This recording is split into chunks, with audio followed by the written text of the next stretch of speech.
जय हिंद गाइस, नमस्ते। आप सभी देख रहे हैं समाधान स्टडी। तो गाइस एक गुड न्यूज़ आई है आपके लिए कि आपके जितने भी स्टूडेंट पशुपालन डिप्लोमा परीक्षा मतलब प्रवेश परीक्षा वाले वेट कर रहे थे कि सर फॉर्म कब आएंगे, एग्जाम होगी या नहीं होगी, तो गाइस उनके लिए पीडीएफ आ चुकी है, रूल बुक आ चुकी है। ये गुड न्यूज़ है। और गाइस एक गुड न्यूज़ आपको यह बता दूँ कि आज मैं इसके लिए जो पूरा डिटेल आपके लिए लाने ही वाला था, बट मॉर्निंग में ही जो है ये फॉर्म आ चुके हैं। बट हमारी रेगुलर क्लासेस रहने के बाद जो है यह वीडियो मैंने अभी बना रहा हूँ गाइस। लेट हो चुका हूँ मैं आधा एक घंटा आपके लिए, ठीक है, क्योंकि मैंने जो है मॉर्निंग में हमारी 6 बजे से क्लासेस चलती है, तो मॉर्निंग में ही आ चुका था। बट मैंने इसको देखा, पूरा एनालिसिस किया कि ये ऑफिशियल है नहीं है। ऑफिशियली है जो फॉर्म आया है, पशुपालन डिप्लोमा प्रवेश परीक्षा कब से फॉर्म डालेंगे, कब आपका एग्जाम होने वाला है, कितना एग्जाम होगा, क्या सिलेबस होगा, इस सभी पर आज ही मैं वीडियो लाने वाला था। बट आगे भी आपका लाऊंगा ये वीडियो। इसमें आपको बताऊंगा कब आपके फॉर्म आपको डलेंगे, कब, ये तो पूरी संपूर्ण जानकारी बताऊंगा। अगर आपको पशुपालन डिप्लोमा प्रवेश परीक्षा की तैयारी करना है, समाधान स्टडी आपके लिए रेगुलर क्लासेस ला लिया है, आप लोग उसे ज्वाइन कर सकते हैं।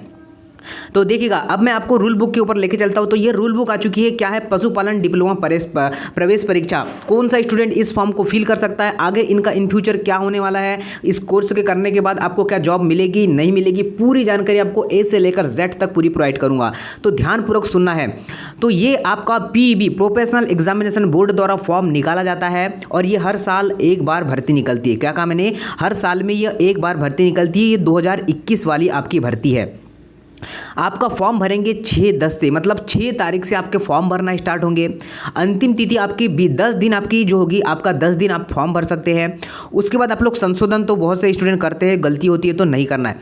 आपका एग्जाम डेट कब है? ओनली और ओनली 1 मंथ मिलेगा जब आप लोग फॉर्म डालेंगे। आपका 26 नवंबर से एग्जाम स्टार्ट हो जाएगा और 1 से 2 दिन आपका एग्जाम रहेगा।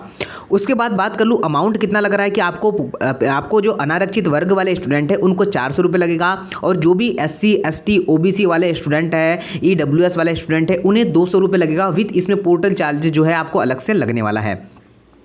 देखिएगा, आपका जो है 16 नवंबर को एक ही दिन पेपर होने वाला है। 2 पाली में आपका पेपर होगा। एक होगी मॉर्निंग पॉली, मतलब एक होगी आपकी मॉर्निंग शिफ्ट में और एक होगा आपकी दोपहर शिफ्ट में। 2 बार आपका एग्जाम होगा। अब इसके लिए आपको आगे चलते और बताता हूँ कुछ चलेगा। देखिएगा, ये तो अभ्यर्थी को आपको पता ही होगा, आपने फॉर्म डाला है आज तक और बहुत से स्टूडेंट ने डाला भी होगा।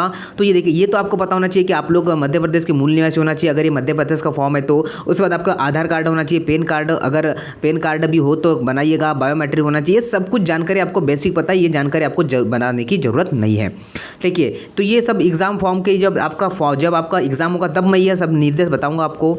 चलिए आगे आते हैं। ये देखिए, professional examination board Madhya Pradesh, ये आपको जानकारी नहीं है। नानाजी देशमुख पशु, ये 1 से ये देखिए। अब ये पाठ्यक्रम वगैरह सब कुछ इस रूल बुक में दिया हुआ है, आपको जो है किस तरीके से फोटो साइज सेव करना है, ये सब कुछ। अब देखिए, कुछ कॉलेजेस हैं हमारे पास।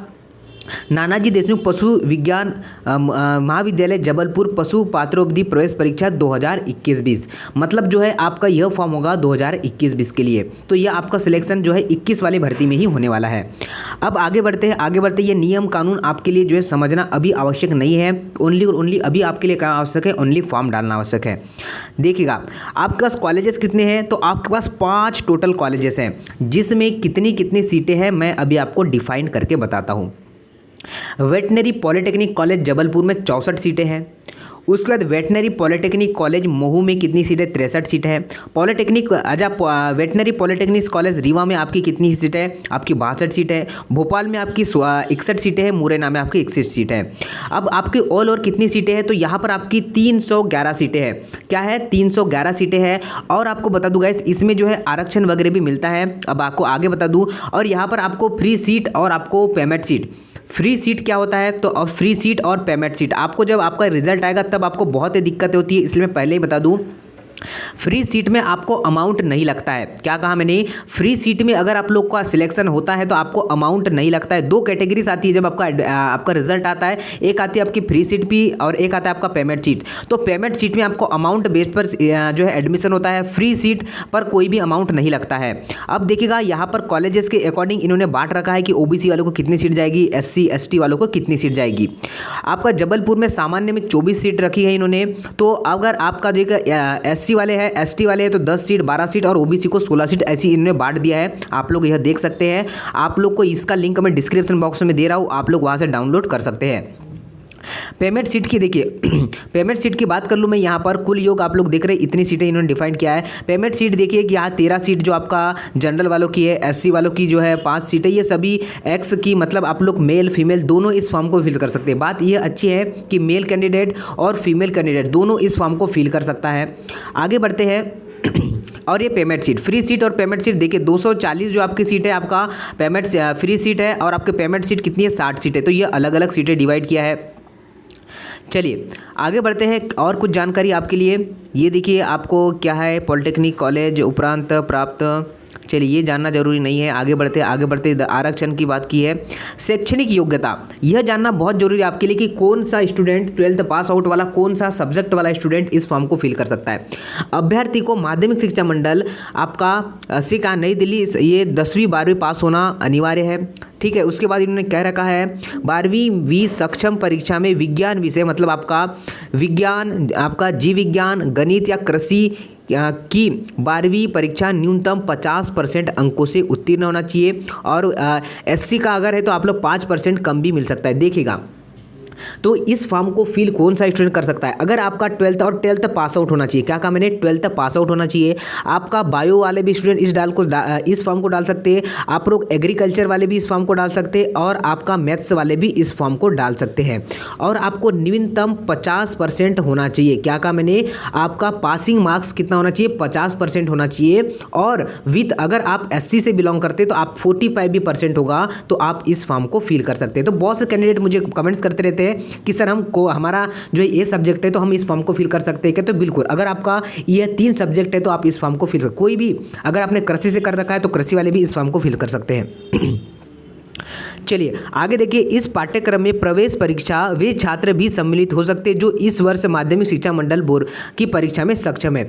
मतलब जो स्टूडेंट अभी 12th में भी है, इन्होंने कह रखा है अगर आपका 12th रनिंग है तो भी आप इस फॉर्म को फिल कर सकते हैं, आपको सिलेक्शन मिलेगा अगर आप एग्जाम क्वालिफाई करते हैं तो। देखिए इन्होंने साफ साफ इन्होंने कह रखा है रूल बुक में, ये देखिएगा।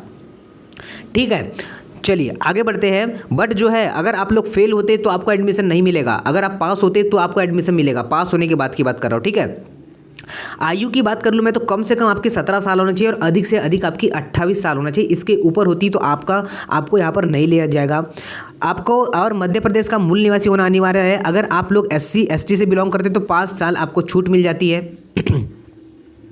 चलिए, समस्त वेटनरी पॉलिटेक्निक कॉलेज को प्रवेश हेतु नानाजी देशमुख पशु चिकित्सा विज्ञान महाविद्यालय विश्वविद्यालय जो है आपका प्रोफेशनल एग्जाम भोपाल द्वारा संचालित किया जाएगा। मतलब जो भी आपका जितने भी कॉलेजेस है उनको संचालन कौन करेगा, आपका जबलपुर का नानाजी देशमुख पशु चिकित्सा विश्वविद्यालय करेगा। इसके बाद देखिए काउंसलिंग होती है। आपका एग्जाम पास हुआ तो उसके बाद आपकी काउंसलिंग होती है, यह आपको ध्यान रखना है। आगे बढ़ते हैं अब, और ये सब कुछ कहा होगा, इसकी ऑफिशियल वेबसाइट इन्होंने दे भी रखी है और हम आपके लिए बैठे हैं यहाँ पर। कुछ दिक्कतें आती है, कुछ प्रॉब्लम आती है तो उसके सॉल्यूशन के लिए हम यहाँ पर बैठे हैं। ठीक है, तो परेशान तो बिल्कुल भी नहीं होना है, स्टडी के लिए भी परेशान नहीं होना है, स्टडी आपकी मैंने स्टार्ट कर दिया है। चलिए आगे बढ़ते दस्तावेज वगैरह बताया इन्होंने। चलिए, प्रवेश का रद्द किया जाना, मतलब अगर आपके उसको डॉक्यूमेंट नहीं होंगे, देखिएगा। और इन्हें क्या किया, इन्होंने ये काउंसलिंग के बाद की प्रोसेस है। छात्रवृत्ति के लिए छात्रवृत्ति पाठ्यक्रम तो शासन द्वारा दी गई छात्रवृत्ति सुविधा होगी, मतलब जितनी शासन आपको स्कॉलरशिप देगा वह स्कॉलरशिप वही मान्यता होगा। ठीक है, तो यह सब कुछ आपका बायोडाटा कौन रखेगा, नानाजी देशमुख चिकित्सा विश्वविद्यालय रखेगा। ठीक है, तो ये इंग्लिश में भी इन्होंने मेंशन करके रखा है, जो आपका फॉर्म है ये है वो है।